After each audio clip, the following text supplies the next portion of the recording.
3 football മൈതാനങ്ങളുടെ വലുപ്പം വരുന്ന ഒരു പ്രദേശം മുഴുവൻ ഉൾക്കൊള്ളാൻ കഴിയുന്നത്ര പടർന്നു നിൽക്കുന്ന വലിയ മരങ്ങളുണ്ട്. സ്റ്റാച്യു ഓഫ് ലിബർട്ടിയേക്കാൾ ഉയരത്തിൽ വളരുന്ന മരങ്ങളുമുണ്ട്. അസാമാന്യ വലുപ്പമുള്ള ഈ ഭീമാകാരന്മാരായ മരങ്ങളുടെ തായ്തടി, വേരുകൾ, ഇലകൾ, ശിഖരങ്ങൾ എന്നിവ നിർമ്മിക്കാനായിട്ട് ടൺ കണക്കിന് വസ്തുക്കൾ ആവശ്യമുണ്ട്.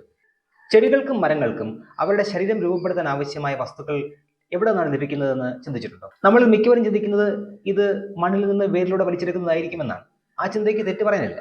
ഒരു പരിധി വരെ അത് സത്യവുമാണ്. ഒരു മരത്തിന്റെ അല്ലെങ്കിൽ സസ്യത്തിന്റെ മൊത്തം ഭാരത്തിന്റെ 10% താഴെ മാത്രമാണ് മണ്ണിൽ നിന്ന് ലഭിക്കുന്ന വസ്തുക്കൾ ഉപയോഗിച്ചുണ്ടാക്കുക. അപ്പോൾ ബാക്കി വസ്തുക്കൾ വരുന്നത് എവിടെ നിന്നാണ്? അതിന്റെ ഉത്തരം നമ്മളെ ശരിക്കും അത്ഭുതപ്പെടുത്തും. സസ്യങ്ങൾ മണ്ണിൽ നിന്ന് വളവും വെള്ളവും പോഷണങ്ങളും ആഗിരണം ചെയ്യുന്നു എന്ന് നമുക്കറിയാം. ഈ പോഷണങ്ങളെ മാക്രോ ന്യൂട്രിയന്റുകൾ എന്നും മൈക്രോ ന്യൂട്രിയന്റുകൾ എന്നും രണ്ടായിട്ട് തരംതിരിച്ചിട്ടുണ്ട്. നമ്മൾ പറഞ്ഞ മാക്രോ മൈക്രോ ന്യൂട്രിയന്റുകൾ എല്ലാം ചേർത്താലും അവ ഒരു സസ്യത്തിന്റെ അല്ലെങ്കിൽ മരത്തിന്റെ മൊത്തം ഭാരത്തിന്റെ 5% താഴെ മാത്രമേ വരൂ. ഒരു സസ്യത്തിന്റെ അല്ലെങ്കിൽ വൃക്ഷത്തിന്റെ മൊത്തം ഭാരത്തിന്റെ 95% കാർബൺ, ഓക്സിജൻ, ഹൈഡ്രജൻ എന്നീ മൂലകങ്ങൾ ഉപയോഗിച്ചാണ് നിർമ്മിക്കപ്പെട്ടിരിക്കുന്നത്. ഇനി സസ്യങ്ങൾക്ക് കാർബണും ഓക്സിജനും എവിടെ നിന്നാണ് ലഭിക്കുന്നത്? ഉത്തരം നമുക്കറിയാം, നമുക്ക് ചുറ്റുമുള്ള വായുവിൽ നിന്ന്.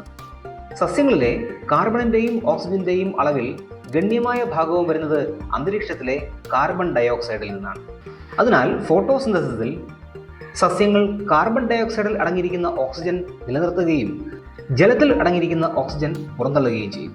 ചുരുക്കത്തിൽ ഒരു ചെടിയുടെ ഭാരത്തിന്റെ 90% അന്തരീക്ഷത്തിൽ നിന്നും നേരിട്ട് വലിച്ചെടുക്കുന്ന കാർബൺ ഡയോക്സൈഡിൽ അടങ്ങിയിരിക്കുന്ന കാർബൺ, ഓക്സിജൻ എന്നിവയിൽ നിന്നാണ് വരുന്നത്.